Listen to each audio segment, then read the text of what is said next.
नमस्कार। Let's start class 6 history. हमारा अतीत क्या, कब, कहाँ और कैसे। इस चैप्टर में हम आज शुरुआत कर रहे हैं क्लास 6 की हिस्ट्री बुक और चैप्टर फर्स्ट है। और ये जो होगा वो कम्पिटिटिव एग्ज़ाम्स के पर्पज़ से जो भी इम्पोर्टेंट चीज़ें होगी उसको हम रीड आउट करेंगे। ठीक है, जितना जल्दी हो सके जल्दी करने की कोशिश करेंगे और टू द पॉइंट बात करने की कोशिश करेंगे। अतीत के बारे में हम क्या जान सकते हैं, इसके बारे में है कि बेसिकली कुछ बेसिक क्वेश्चन होते हैं, जैसे लोग क्या खाते थे उस अतीत में, कैसे कपड़े पहनते थे, किस तरह के घरों में रहते थे हम, और आखिर तक यथार्थ जो शिकारी होते हैं। ठीक है, शिकारी, पशुपालक, कृषक एंड शासक, व्यापारी, पुरोहित, शिल्पकार, कलाकार और संगीतकार या किसी वैज्ञानिक के जीवन के बारे में किस तरीके से जानकारी हासिल की जा सकती थी। तो ये चीज़ हम जो है वो इस बुक में जानने की कोशिश करेंगे। सबसे पहला क्वेश्चन उठता है कि लोग रहते कहाँ थे।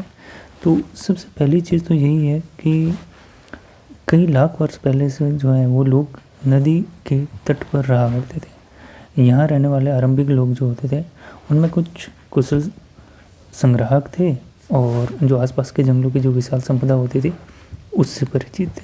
वे अपने भोजन के लिए जड़ों पे, फलों पे और जंगल के अन्य जो भी उत्पाद होते हैं उनका सही से संग्रह किया करते थे और जानवरों का आखेट करते और शिकार करके अपना गुजारा करते थे। तो अब बात करते हैं कि ये जो लोग रहते थे प्रारंभिक रूप से, ये नर्मदा नदी घाटी, ठीक है, गारो खासी जो पहाड़ियाँ है इधर मेघालय के अंदर, वहाँ पर बेसिकली ये देखने को मिलते हैं। इसके अलावा ये जो सिंधु घाटी सभ्यता से हमको कई सारी साइट्स मिलती हैं, वहाँ पर कुछ प्राचीन सभ्यता हमको मिली है।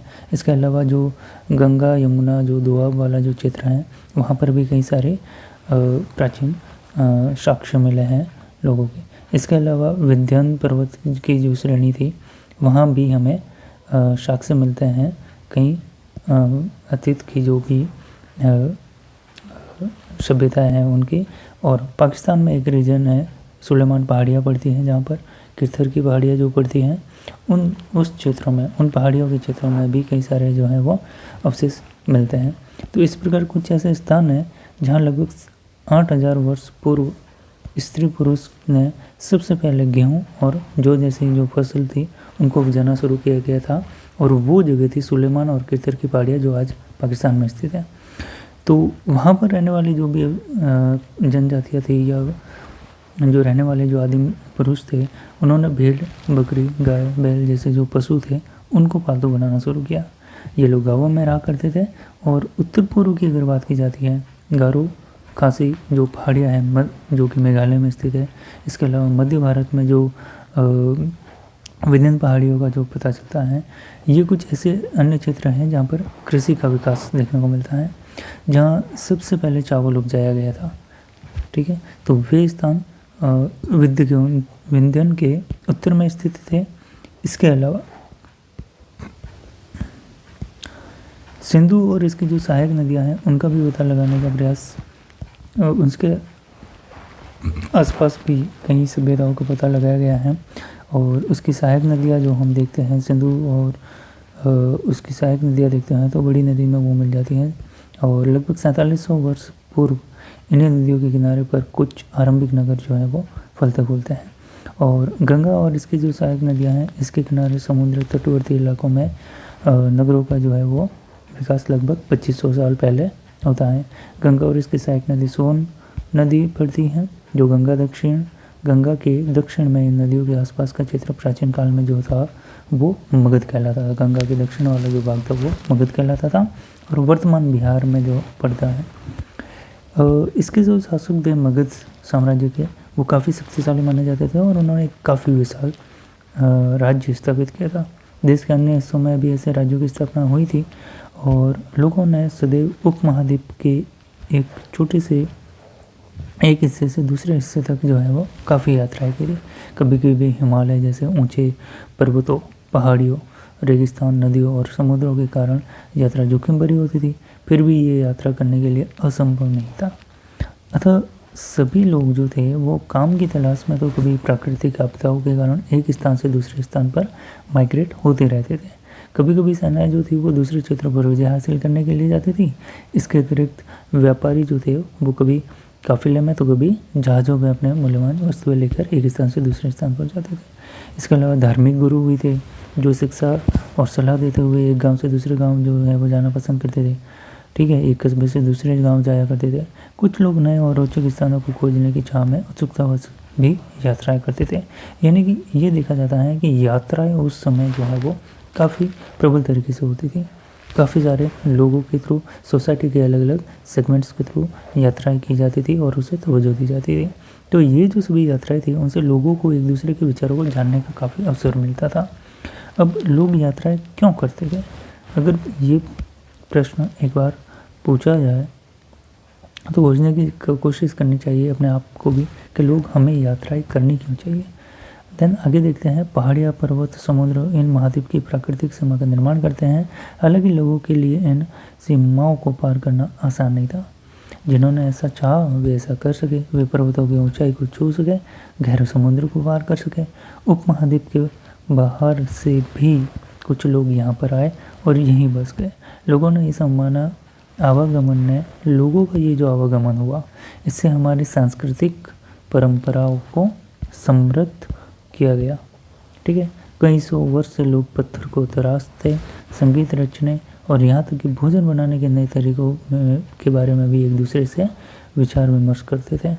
अब देश के नाम की अगर बात की जाती है तो अपने देश के लिए हम प्राय इंडिया या फिर भारत जैसे नामों का प्रयोग करते हैं। इंडिया शब्द जो है वो इंडस से निकला है, जिसे संस्कृत में सिंधु कहा जाता है। अपने एटलस में ईरान और यूनान की अगर बात करें तो भारत के कहाँ पड़ते हैं? पश्चिमी भाग में पड़ते हैं। लगभग 2500 वर्ष पूर्व उत्तर पश्चिम की ओर से आने वाले जो ईरानी थे और यूनानी थे उन्होंने सिंधु को हिंदूस या इंदुस कहा और इस नदी के पूर्व में स्थित भूमि प्रदेश को इंडिया कहा गया। सो भारत नाम का प्रयोग उत्तर पश्चिम में रहने वाले लोगों के एक समूह के लिए किया जाता था। इस समूह का उल्लेख संस्कृत की जो आरंभिक कृति है ऋग्वेद में भी मिलता है। बाद में इसका प्रयोग देश के लिए किया जाने लगा। अब अतीत के बारे में अगर कैसे जानें, इस प्रश्न की अगर बात की जाती है तो अतीत की जानकारी हम कई तरीके से प्राप्त कर सकते हैं। इनमें एक तरीका ये हो सकता है कि लिखी गई पुस्तकों को पढ़ना, उनको ढूंढना, ये हो सकता है। दूसरा, ये पुस्तकें जो है वो हाथ से लिखी गई होने की वजह से पांडुलिपि कही जाती है। अंग्रेजी में पांडुलिपि के लिए प्रयुक्त जो शब्द होता है उसे मैन्यूस्क्रिप्ट कहा जाता है, जो कि लैटिन शब्द मेन्यू जिसका अर्थ होता है हाथ से निकला है। बेसिकली ये पांडुलिपियाँ प्राय ताम्रपत्रों या हिमालय क्षेत्र में उगने वाले जो भूर्ज नामक जो पेड़ थे उन पेड़ की छाल से विशेष तरीके से तैयार जो भोजपत्र हुआ करते थे उन पर बनाई जाती थी।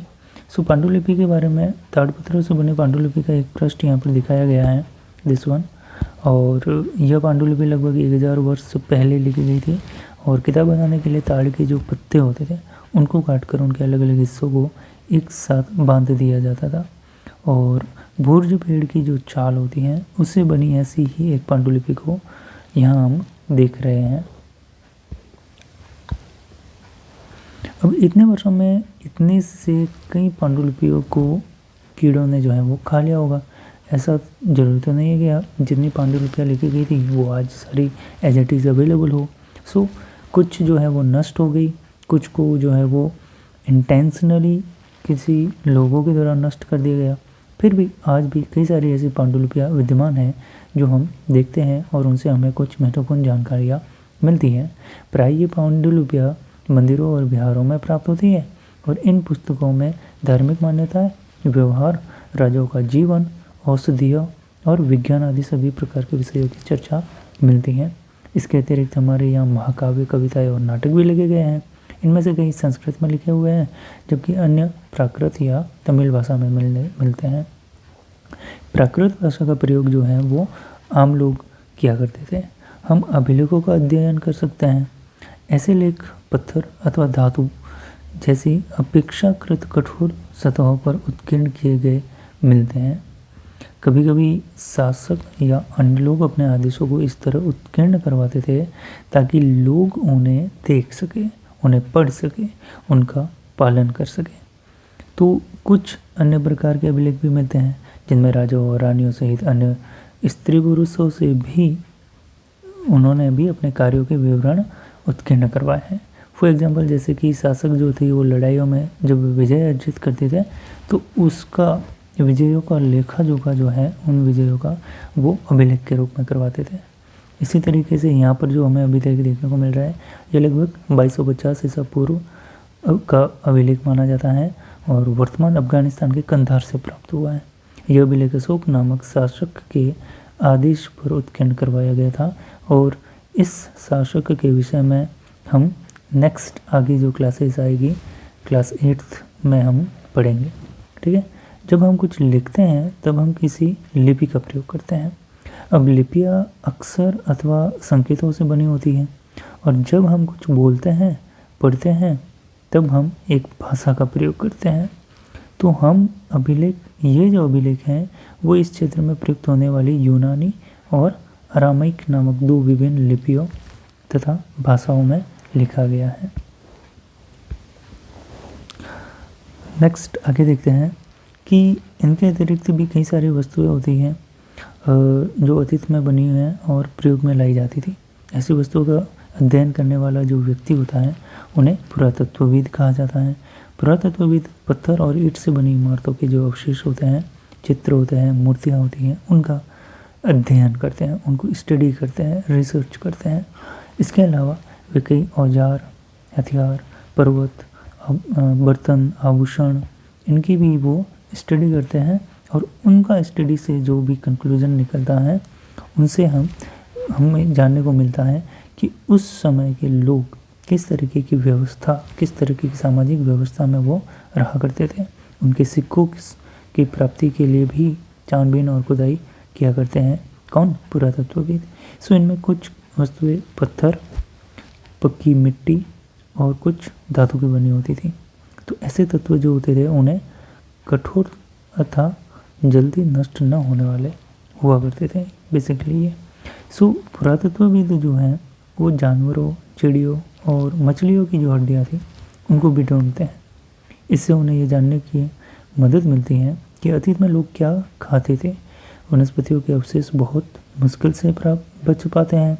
यदि अन्न के दाने अथवा लकड़ी के टुकड़े जल जाते हैं तो वे जले हुए रूप में बचे रहते हैं।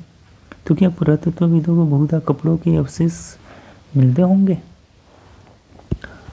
देखते हैं। यहाँ पर जो अवशेष दिए गए हैं ये एक प्राचीन नगर से प्राप्त पात्र देखने को मिलता है। इस तरह के जो पात्र थे उनका प्रयोग लगभग 4700 वर्ष पूर्व 4700 वर्ष पहले जो है किया जाता था। दूसरी तरफ हम देखते हैं एक पुराना चांदी का सिक्का है। यह इस तरह के जो सिक्के हैं उनका प्रयोग लगभग 2200-2500 वर्ष पूर्व होता था और हमारे द्वारा आज प्रयोग में आने वाले सिक्कों से ये किस तरीके से भिन्न है ये हमें कंपैरिजन करके देखना चाहिए। अब बात करते हैं पांडुलिपि के बारे में। तो क्या पुरातत्वविद तो बहुधा कपड़ों के अवशेष मिलते हैं? ज़रा सोचिए, क्या ऐसा पॉसिबल है? देन आगे देखते हैं। पांडुलिपि अभिलेख पुरातत्व से ज्ञात जानकारियों के लिए इतिहासकार प्राय स्रोत शब्द का प्रयोग करते हैं कि ये हमारे इतिहास के स्रोत हैं। कौन? पांडुलिपियाँ, अभिलेख, ठीक है, और इसके अलावा पुरातात्विक वस्तुएं। सो इतिहासकार उन्हें कहते हैं कि जो अतीत का अध्ययन करते हैं उन्हें हम क्या कहते हैं? इतिहासकार। स्रोत के प्राप्त होते ही अतीत के बारे में पढ़ना बहुत ही रोचक हो जाता है। क्यों? क्योंकि इन स्रोतों की सहायता से हम धीरे धीरे अतीत का पुनर्निर्माण करने लगते हैं। अतः इतिहासकार क्या करते हैं? इतिहासकार और पुरातत्वविद उन जासूसों की तरह हैं जो इन सभी स्रोतों का प्रयोग सुराग के रूप में एक अतीत को जानने का प्रयास करते हैं। अब अतीत एक ही है या अनेक है? क्या हमने इस पुस्तक के विषय या इसके शीर्षक जो था कि हमारे अतीत, इस पर हमने ध्यान दिया? या अतीत शब्द का प्रयोग जो है वो बहुवचन के रूप में किया गया है और ऐसा इस तथ्य की ओर ध्यान दिलाने के लिए किया गया है कि अलग अलग समूह के जो लोग होते हैं उनके लिए इस अतीत के अलग अलग मायने थे। उदाहरण के लिए पशुपालक और कृषकों का जीवन राजाओं और रानियों के जीवन से और व्यापारियों का जीवन शिल्पकारों के जीवन से बहुत भिन्न था। जैसे कि हम आज भी देखते हैं, उस समय भी देश के अलग अलग हिस्सों में लोग अलग अलग व्यवहार और रीति रिवाजों का पालन करते थे। उदाहरण के लिए आज अंडमान द्वीप के अधिकांश लोग अपना भोजन मछलियाँ पकड़कर, शिकार करके या फल फूल के संग्रह के द्वारा प्राप्त करते हैं। इसके विपरीत शहरों में रहने वाले जो लोग हैं वो खाद्य आपूर्ति के लिए किस पर डिपेंड रहते हैं? व्यक्तियों पर निर्भर करते हैं। इस तरह के भेद अतीत में भी विद्यमान थे। इसके अलावा एक अन्य तरह का भी भेद देखने को मिलता है आज की पीढ़ी में और अतीत की पीढ़ी में। उस समय शासक अपने विजयों का लेखा जोखा रखते थे और यही कारण है कि हम उन शासकों, उनके द्वारा लड़ी जाने वाली जो लड़ाइयाँ थी उनके बारे में काफ़ी कुछ आज जानते हैं। जबकि शिकारी, मछुआरे, संग्राहक, कृषक, पशुपालक, उन जैसे जो आम आदमी थे प्राय वो अपने कार्यों का लेखा जोखा नहीं रखते थे। पुरातत्व की सहायता से हमें उनके जीवन को जानने में मदद मिलती है। हालांकि अभी भी इनके बारे में बहुत कुछ जानना जो है वो शेष है। अब जब हम इतिहास को पढ़ते हैं तो उसमें तिथियों का भी जो है वो उल्लेख मिलता है। अब इन तिथियों का मतलब क्या है? अगर कोई ये कहे कि तिथि के विषय में पूछे तो हम जो है वो उस दिन की तारीख या महीना या वर्ष, जैसे 2000 के ईयर में या इसी तरह का कोई और वर्ष बता देंगे। वर्ष की बेसिकली ये जो गणना है वो ईसाई धर्म प्रवर्तक ईसा मसीह के जन्म की तिथि से की जाती है।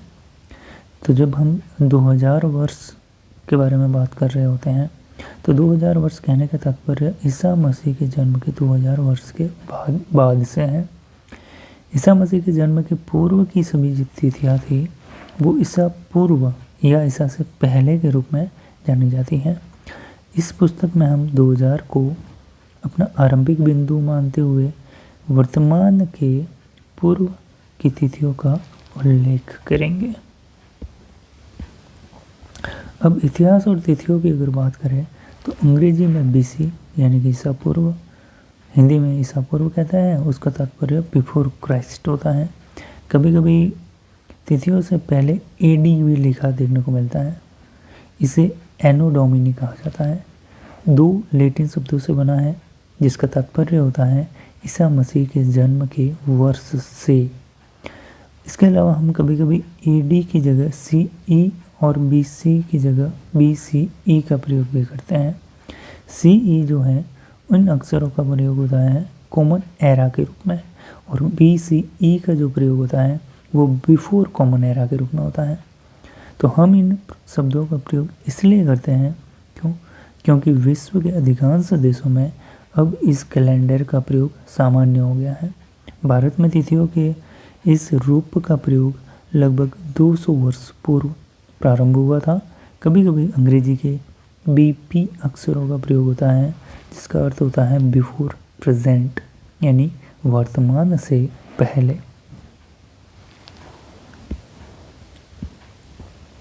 अब यहाँ पर हम कुछ अभिलेखों में जो प्रयुक्त होने वाली जो भाषा थी या लिपि थी उसको जानने की कोशिश करेंगे। जैसे कि हमने पहले पढ़ा है कि अभिलेख जो थे वो कठोर सतहों पर उत्कीर्ण करवाए जाते थे और इनमें कई अभिलेख कई 100 वर्ष पूर्व लिखे गए थे। सभी अभिलेखों में जो लिपियाँ हैं, भाषाएँ हैं, उनका प्रयोग होता था। समय के साथ साथ अभिलेखों में प्रयुक्त भाषाओं और लिपियों में बहुत बदलाव आ चुका है। विद्वान यह कैसे जान पाते हैं कि उसमें क्या लिखा है? तो इसका पता अज्ञात लिपि का अर्थ निकालने की एक प्रक्रिया के द्वारा लगाया जाता है। इस प्रकार से अज्ञात लिपि को जानने की एक प्रसिद्ध कहानी नॉर्थ अफ्रीका जो है उसका एक देश है मिस्र। सो मिस्र में जो लिपि लिखी जाती थी आज से लगभग 2000, 3000, 4000 साल पहले, उसको डिकोड किया गया है और उससे हमें कई सारी जानकारियाँ प्राप्त हुई है। लगभग 5000 वर्ष पूर्व यहाँ राजा और रानी रहा करते थे। ये जानकारी हमें वहाँ से मिलती है। ये इस तरीके की लिपि होती है जिसको जब हम डिकोड करते हैं तो ये PTO इस तरीके से सिंबल्स को, इस तरीके से आज के अल्फ़ाबेट को जो है उस समय के सिंबल्स से डिनोट किया जाता था। नेक्स्ट, मिस्र का जो उत्तरी तट है वहाँ पर रोजेट्टा नाम का एक कस्बा मिलता है। यहाँ से एक ऐसा उत्कीर्णित पत्थर मिला है जिस पर एक ही लेख जो है वो 3 भिन्न भिन्न भाषाओं में या लिपियों में, जैसे कि यूनानी, मिस्र लिपि के 2 प्रकार, ठीक है, एक तो यूनानी है और 2 जो प्रकार मिलते हैं वो मिस्र लिपि के ही हैं, उनमें वो मिलते हैं। तो कुछ विद्वान जो हैं वो यूनानी भाषा पढ़ सकते थे। उन्होंने बताया कि यहाँ राजा और रानियों के नाम एक छोटे से फ्रेम में दिखाए गए हैं और इसे जो है वो कारतूस कहा जाता था। इसके बाद विद्वान जो होते थे उन्होंने यूनानी और मिस्री संकेतों को अगल बगल रखते हुए मिस्री अक्षरों की समानार्थक ध्वनियों की पहचान की। जैसा कि तुम देख सकते हो यहाँ L अक्षर के लिए शेर और E अक्षर के लिए चिड़िया के चित्र बने हुए हैं। यहाँ पर ये देखिए A अक्षर है, चिड़िया का चित्र बना हुआ है, L के लिए लाइन बना हुआ है यहाँ पर इस तरीके से। सो एक बार जब इन्होंने ये जान लिया कि विभिन्न अक्षर किनके लिए प्रयुक्त हुए हैं तो वे आसानी से इन अक्षरों को भी पढ़ सकते हैं, ठीक है। सो एक पुरातत्वविद जो हैं किस तरीके से अपने हिस्ट्री को जानने के लिए कार्य करते हैं और क्या क्या वो किन किन चीज़ों के बारे में वो उल्लेख करते हैं, किन चीज़ों को स्टडी करते हैं और हमारे सामने लाते हैं इतिहास को, वो हमने देखा। सो आज का चैप्टर जो है वो यहीं कंप्लीट होता है। अब नेक्स्ट चैप्टर में हम पढ़ेंगे नेक्स्ट। Good bye.